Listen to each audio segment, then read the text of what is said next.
কোনো একদিন এদেশের আকাশে কালিমার পতাকা তুলবে, সেদিন সবাই কোরআনী বিধান পেয়ে দুঃখ বেদনা বলবে। কোনো একদিন এদেশের আকাশে কালিমার পতাকা তুলবে, সেদিন সবাই কোরআনী বিধান পেয়ে দুঃখ বেদনা বলবে। আসসালামু আলাইকুম ওয়া রাহমাতুল্লাহি ওয়া বারাকাতুহু। ইন্নাল হামদালিল্লাহ নাহমাদুহু ওয়া নাস্তাঈনুহু ونستغفره ونعوذ بالله من شرور أنفسنا ومن سيئات أعمالنا. من يهده الله فلا مضل له ومن يضلله فلا هادي له. ونشهد أن لا إله إلا الله وحده لا شريك له. ونشهد أن محمدا عبده ورسوله الذي أرسله بالحق بشيرا ونذيرا وداعيا إلى الله بإذنه وسراجا منيرا. فقد قال الله تعالى في كلامه المجيد والفرقانه الحميد: أعوذ بالله من الشيطان الرجيم. بسم الله الرحمن الرحيم. يا أيها الذين آمنوا استعينوا بالصبر والصلاة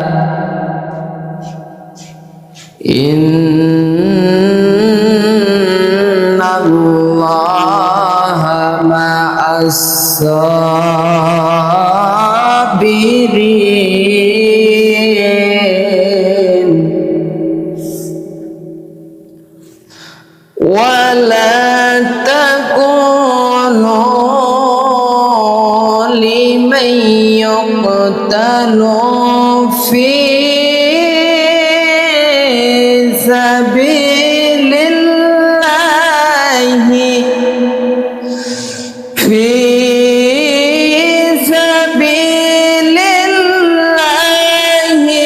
أموات بل أحياء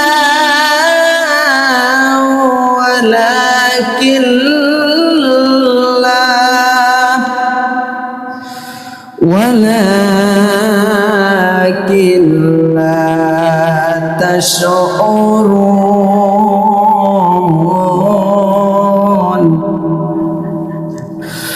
ولا نبلونكم شيء من الخوف والجوع ونقص من الأموال والأنفس والثمرات وبشر الصابرين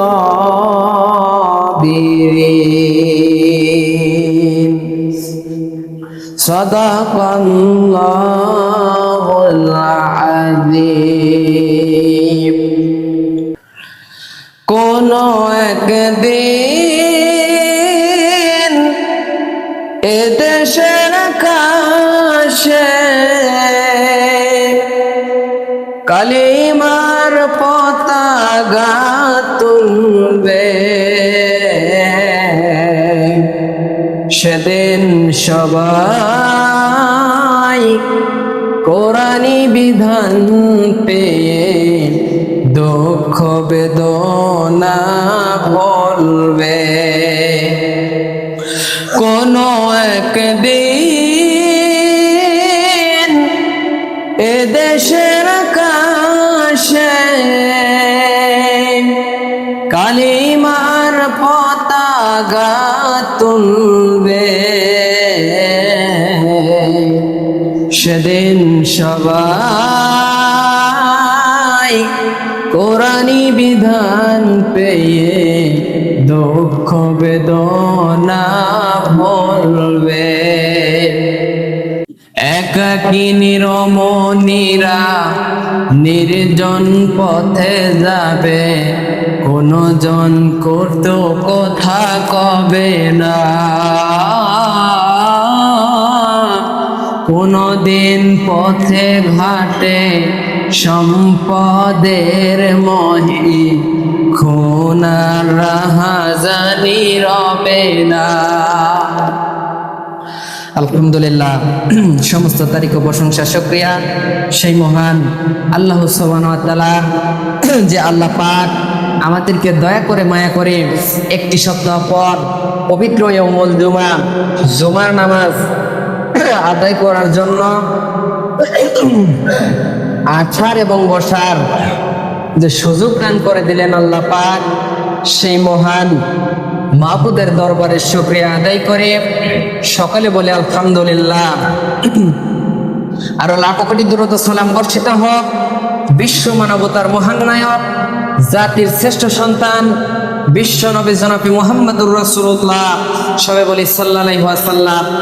সম্মানিত উপস্থিত, আমি পবিত্র কালামে পাক মহাদন্ত কোরআনুল কারীমের দ্বিতীয় নাম্বার সূরা সূরা আল বাকারা 153, 54 এবং 55 তিনটি আয়াতে কারিমা তেলাওয়াত করেছি। এর থেকে সংক্ষিপ্ত কিছু আলোচনা দেখে আজকের খুতবাকে শেষ করব ইনশাআল্লাহ। ওমা তৌফিক ইল্লা বিল্লাহ। আল্লাহ পাক কোরআনুল কারীমের সর্ববৃহৎ এই সূরা আল বাকারার এই আয়াতে কারিমাগুলো থেকে আমাদের কি মেসেজ দিচ্ছেন আল্লাহ পাক বলতেছেন, বিশ্ববাসীকে ডাক দিচ্ছেন। আল্লাহ পাক বলতেছেন, পৃথিবীর মধ্যে সমস্ত মানুষ, হিন্দু খ্রিস্টান বৌদ্ধ, এগুলোকে বলা হয় সমস্ত মানুষ ইনসান। আর মুসলিম মানে শুধুমাত্র যারা মুসলমান। আর আল্লাহ পাক এই মুসলমানদের মধ্যে আবার বাছাই করে বলতেছেন যারা ঈমানদারগণ। আল্লাহ পাক গোটা পৃথিবীর মানুষ জাতির মধ্যে তিনটি শ্রেণীতে বিভক্ত। এক নাম্বার পৃথিবীর সমস্ত মানুষ, দ্বিতীয় নাম্বার মানুষদের ভিতরে, সমস্ত মানুষদের ভিতরে মুসলিম যারা, এরপরে তৃতীয় নাম্বার আল্লাহ পাক শুধুমাত্র ঈমানদার বান্দা বান্দীদেরকে ডাক দিয়ে বলতেছেন, ইয়া আইয়ুহাল্লাযীনা আমানুস্তাঈনু বিস-সাবরি ওয়াস-সালাহ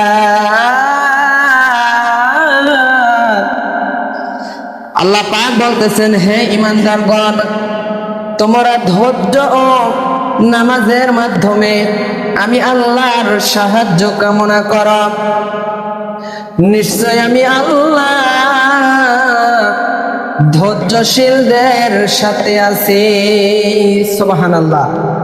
পরের আয়াতে আল্লাহ পাক বলতেছেন, আর যারা আমি আল্লাহর পথে নিহত হয় তাদেরকে তোমরা মৃত বলো না, বরং তারা জীবিত, কিন্তু তোমরা তা উপলব্ধি করো না। পরের 55 নম্বর আয়াতে বলতেছেন, আর অবশ্যই আমি আল্লাহ তোমাদেরকে পরীক্ষা করব। কি করব? আল্লাহ বলতেছেন, আমি আল্লাহ অবশ্যই তোমাদেরকে পরীক্ষা করব কিছুটা ভয় দিয়ে। আমি আল্লাহ পাক তোমাদেরকে পরীক্ষা করব। এরপরে ক্ষুধা দিয়ে পরীক্ষা করব, এরপরে মাল ও জানের ক্ষতি দিয়ে এবং ফল ফসল বিনষ্টের মাধ্যমে। তবে সুসংবাদ দাও ধৈর্যশীলদের। আল্লাহ পাক বলতেছেন, তবে সুসংবাদ দাও ধৈর্যশীলদের। প্রিয় বন্ধুগণ আমার, এরপরে 56 নম্বর আয়াতে বলতেছেন, যখন তারা বিপদে পড়ে তখন বলে, নিশ্চয় আমরা সবাই আল্লাহর জন্য এবং আমরা সবাই তার কাছে ফিরে যাব। 4টি আয়াতে কারিমা আল্লাহ পাক বলতেছেন। দেখেন, এই সূরাতে এই মেসেজগুলো দিলেন। সূরাটির নামকরণ, এই সূরার নাম সূরাতুল বাকারা। বাকারা শব্দের অর্থ হচ্ছে গাভী বা গরু, যা আমরা সকলেই জানি। এই সূরার 8তম রুকুর 67 থেকে 71 আয়াত পর্যন্ত আল্লাহ পাক, আল্লাহ সুবহানাহু ওয়া তাআলা বনি ইসরাইলদের প্রতি গরু জবাইয়ের নির্দেশ দিতে গিয়ে বাকারা শব্দে উল্লেখ করা হয়েছে। বিধায় এই সূরার নাম সূরাতুল বাকারা রাখা হয়। এই সূরা নাজিলের সময়কালটি ছিল, অধিকাংশ আয়াতই হিজরতের পর মাদানী জীবনের প্রায় শেষের দিকে, যেমন সুদ হারাম সংক্রান্ত আয়াতগুলো অবতীর্ণ হয়েছে। এই সূরার অধিকাংশ আয়াতই হিজরতের পর নাজিল হয়েছে। বিধায় এই সূরাকে আল্লাহ পাক মাদানী সূরা বলা হয়েছে। আল্লাহ পাকের নাজিলকৃত আয়াতে কারিমা এই সূরা মাদানী সূরা বলা হয়। এটি কুরআন মাজিদের সবচেয়ে সর্ববৃহৎ বড় একটি সূরা। এই সূরাতে প্রায় 40টির মতো রুকু ও 286টি আয়াতে কারিমা রয়েছে, যা কুরআনুল কারীমের মধ্যে এত বড় সূরা নেই। প্রিয় বন্ধুগণ আমার, সূরাটির বিষয়বস্তু হচ্ছে দীর্ঘতম সূরায় ইসলামের অধিকাংশ মূলনীতি গুলো বর্ণনা করা হয়েছে। এতে নামাজ, রোজা, হজ, যাকাত, এরপরে বিবাহ। দেখেন, ইসলামের মূলনীতি গুলো নামাজ, রোজা, হজ, যাকাত, বিবাহ, তালাক। কিভাবে বিবাহ করবেন, আমরা কিভাবে নামাজ পড়ব, কিভাবে রোজা রাখবো, কিভাবে হজ করব, যাকাত দিব, বিবাহ করব। এরপরে তালাক, হালাল হারাম, ব্যবসা বাণিজ্য, জিহাদ, যুদ্ধনীতি, এই সকল বিষয়াদি আল্লাহ পাক সমস্ত বিষয়গুলো আল্লাহ পাক সূরা আল বাকারায় ভিতরে নাজিল করে দিয়েছেন। আলোচ্য আয়াতের মূল বিষয়বস্তু হলো এই আয়াতগুলোর জাতীয় দায়িত্ব সংকট মোকাবেলায় ধৈর্য এবং নামাজের মাধ্যমে মুমিনদের সাহায্য কামনার জন্য আল্লাহ পাক বলেছেন এবং শহীদদের মর্যাদার কথাও বলা হয়েছে।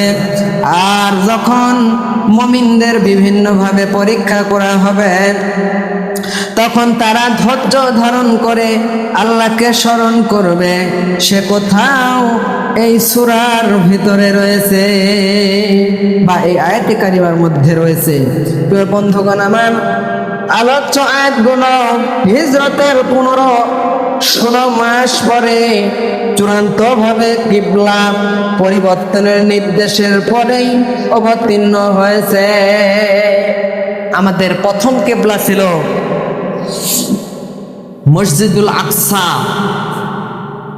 এরপরে এখন যেটা আছে এটি হচ্ছে আমাদের পরবর্তী দ্বিতীয় কিবলা।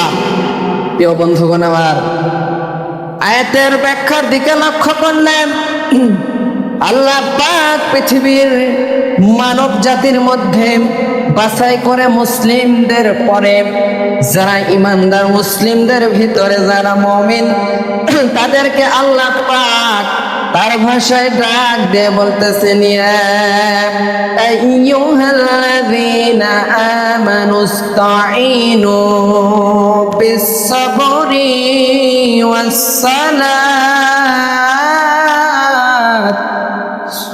আল্লাহ বলতেছেন, হে মুমিনগণ, তোমরা ধৈর্য এবং নামাজের মাধ্যমে আমি রবের সাহায্য কামনা করো। এই আয়াতে বলা হয়েছে যে মানুষের দুঃখ কষ্ট সহ যাবতীয় প্রয়োজন এবং সব রকমের সমস্যা ও সংকটের মোকাবেলা দুইটি বিষয় দ্বারাই সম্ভব। তার একটি হলো পৃথিবীর মানব জাতিদের সবর বা ধৈর্য অবলম্বন করতে হবে, আর অপরটি হলো সালাত কায়েম করতে হবে। এখানে আস্তাইনু এর অর্থ দ্বারা যে মানব জাতির যে কোনো সংকট বা সমস্যার সমাধান দিতে পারে একমাত্র সবর বা ধৈর্য নামাজ। মানুষ যে কোনো প্রয়োজনে এই দুইটি বিষয়ের মাধ্যমে সাহায্য লাভ করতে পারে। মানুষ যে কোনো সংকটময় অবস্থায় পড়লে এই দুইটি বিষয়ের মাধ্যমে মানুষ কল্যাণ লাভ করতে পারে। সবর শব্দের অর্থ হলো ব্যাপক, তবে এখানে সবর বলতে সংকটময় সময় বা নফস বা প্রবৃত্তির ওপর পূর্ণ নিয়ন্ত্রণ লাভ। কুরআন ও হাদিসের পরিভাষায় সবরের 3টি শাখা রয়েছে। 1 নাম্বার নফস। 1 নাম্বার নফস বা প্রবৃত্তিকে সব রকমের হারাম এবং নাজায়েজ কাজ থেকে বিরত রাখা। নফস এমন একটি জিনিস, এই নফস দ্বারা আজকে আমরা কত রকম পাপ করে থাকি, অল্প না। 2 নাম্বার হলো তাকে ইবাদত আনুগত্যে বাধ্য করা। 3 নাম্বার হলো যে কোনো বিপদ আপদ সংকটে ধৈর্য ধারণ করা। কোন বর্ণনায় এসেছে হাসরের ময়দানে ঘোষণা করা হবে, ধৈর্যশীলরা কোথায় আছ তোমরা। হাসরের ময়দানে ডাক দিবেন যে ধৈর্যশীলরা কোথায় তোমরা। একথা শোনার সাথে সাথে সেই সব লোক উঠে দাঁড়াবে যারা উপরের 3টি প্রকার সবর করে দুনিয়ার জীবনকে কাটিয়েছেন। এই সব লোককে প্রথমেই বিনা হিসাবে আল্লাহ পাক জান্নাতে প্রবেশ করাবেন। সবাই বলি সুবহানাল্লাহ। হাসরের ময়দান বড় ভয়ঙ্কর জায়গা। এমন একটি জায়গায় ডাক দিবেন আল্লাহ পাক যে তোমরা ধৈর্যশীলেরা আজ কোথায়? তোমরা আজকে বিনা হিসেবে জান্নাতে প্রবেশ করো। এরপরে সালাত দ্বারা, সবরের পর সালাত বা নামাজের মাধ্যমে আল্লাহ পাকের কাছে সাহায্য চাওয়া প্রকৃতপক্ষে সবর, সব রকমের ইবাদতই সবরের অন্তর্ভুক্ত, কিন্তু এর পরও নামাজকে আলাদাভাবে উল্লেখ করার কারণ হলো নামাজ এমন একটি ইবাদত যার মাধ্যমে সবচেয়ে বেশি আল্লাহর নৈকটবর্তী হওয়া যায়। নামাজ এমন একটি ইবাদত, এই নামাজের মাধ্যমে আল্লাহর নিকটবর্তী বান্দা বান্দি হওয়া যায়। কেননা নামাজের মাধ্যমে যেমন ভাবে নফস তথা বিরূপকে আনুগত্যে বাধ্য করা হয়, তেমনি যাবতীয় নিষিদ্ধ কাজ, চিন্তা, খেয়াল এমনকি অনেক হালাল বিষয় থেকেও দূরে রাখা হয়, সেটি হলো নামাজ। এই সম্পর্কে হাদিসে বর্ণিত রয়েছে, নবী সাল্লাল্লাহু আলাইহি ওয়াসাল্লামকে যখনই কোনো বিষয়ে চিন্তিত করে তুলত তখন তিনি আল্লাহর নবী নামাজে দাঁড়িয়ে যেতেন। অতঃপর মহান আল্লাহ আয়াতের শেষে বললেন, ইন্নাল্লাহা মা'আস সাবিরিন।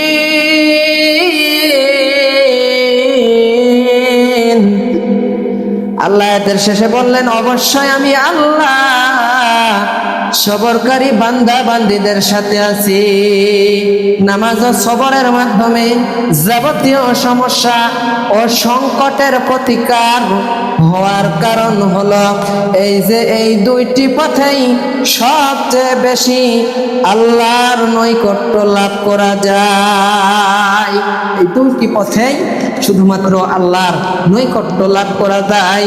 পরবর্তী আয়াতে মহান আল্লাহ বললেন, ওয়ালা তাকুনু লিমান ইয়াক্তালু ফি সাবিলিল্লাহি আমওয়াতুন বাল আহইয়া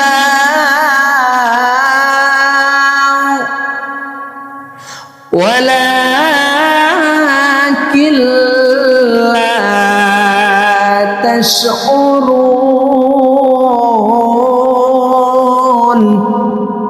আল্লাহ পাক 54 নম্বর আয়াতে বলতেছেন, যারা আল্লাহর পথে নিহত হয় তাদেরকে তোমরা মৃত বলো না, বরং তারা জীবিত, কিন্তু তোমরা তা অনুভব করো না।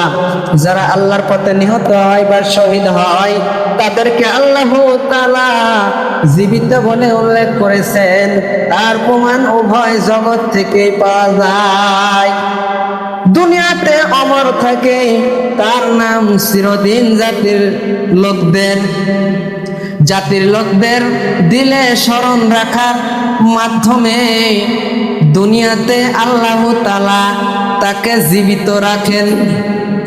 আর আখিরাতের জীবন আলমে বরজাখ বা কবরের জগতে সাধারণ মৃতর তুলনায় শহীদদের বেশি অনুভূতি ক্ষমতা দেওয়া হয়। মোট কথা, কবরের এই জীবনে সবচেয়ে বেশি শক্তিমান হবেন নবী রাসূলগণ, তারপর শহীদগণ এবং সাধারণ মুমিন ঈমানদার মৃত্যুবরণকারী ব্যক্তিগণ।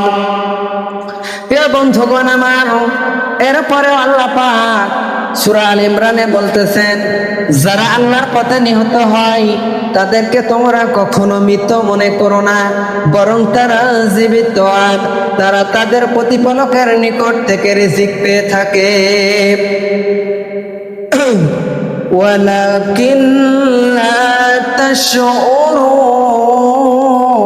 তাশউরুন, কিন্তু তোমরা তা শহীদের মর্যাদা সম্পর্কে বোঝো না।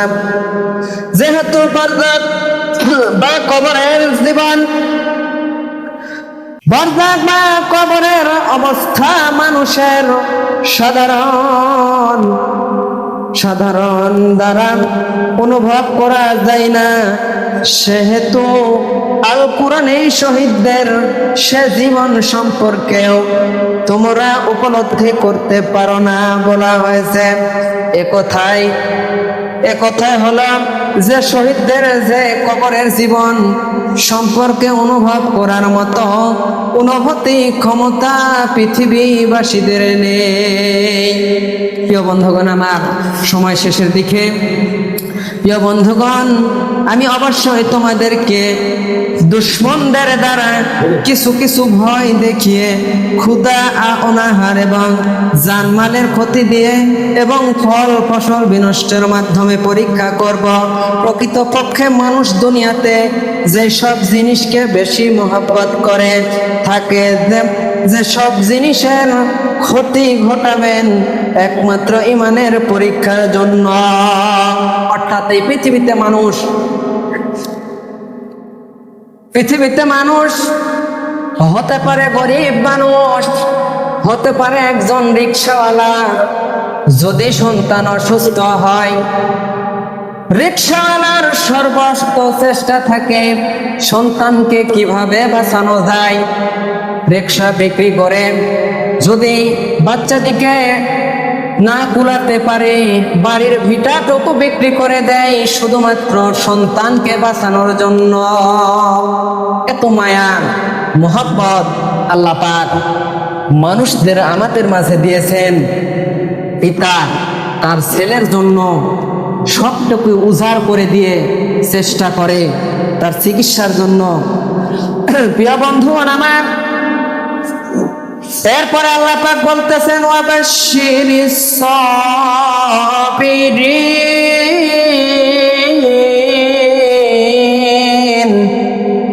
আর হে নবী তুমি ধৈর্যশীলদেরকে জান্নাতের সুসংবাদ শুনিয়ে দাও।